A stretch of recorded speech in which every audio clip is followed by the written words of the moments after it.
వాళ్ళతోటి వీళ్ళతోటి పోల్చుకుంటూ నీ విలువను నువ్వు మర్చిపోతున్నావా? లైక్ ఆమె లావుగా లేదు, సన్నగా ఉంది. అతను ఎక్కువగా సంపాదిస్తున్నాడు. వాళ్ళ పిల్లలు నా పిల్లల కంటే తెలివైన వారు. ఇలాంటివి మనలో మనం ఎన్నో సార్లు అనుకొని ఉంటాం కదా! సోషల్ మీడియా ఓపెన్ అయితే ఇంకా దారుణం. మన విలువ కాస్త తగ్గినట్టే అనిపిస్తుంది. అంతేనా?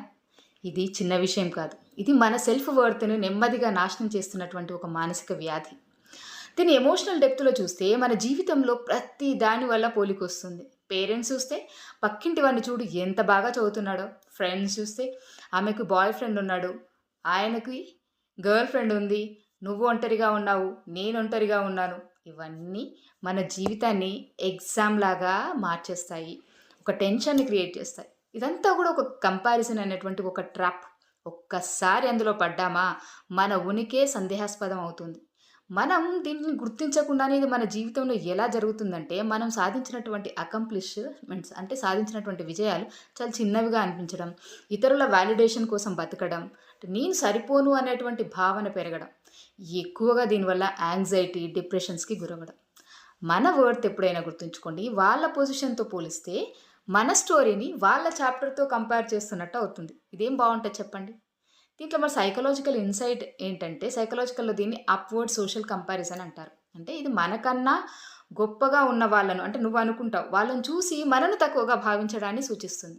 ఇది కొన్ని సార్లు సాధించాలన్నటువంటి మోటివేషన్ ఇచ్చినా, ఎక్కువ సార్లు మనకి లో సెల్ఫ్ ఎస్టీమ్‌ని తెస్తుంది.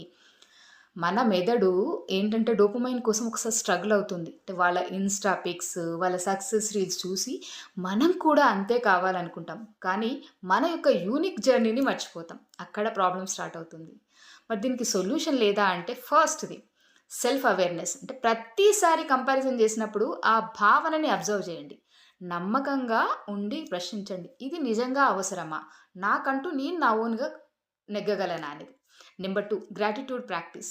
ప్రతిరోజు మీ గురించి 3 మంచి లక్షణాలు, మీరు సాధించినటువంటి సక్సెస్‌ని గుర్తుపెట్టుకోండి, గుర్తు తెచ్చుకోండి.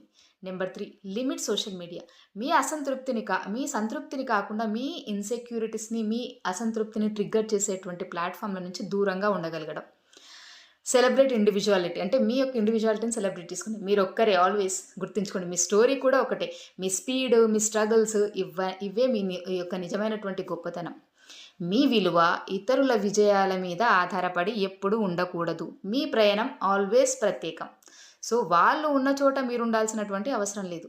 మీ గమ్యం, మీ దారి వేరే. అదే నిజమైనటువంటి మీ యొక్క స్వీయ విలువ. సో, ఎందుకు ఆలస్యం? మీ గురించి మీరు తెలుసుకోండి. మీ యొక్క విజయాలను సంతోషంగా సెలబ్రేట్ చేసుకోండి.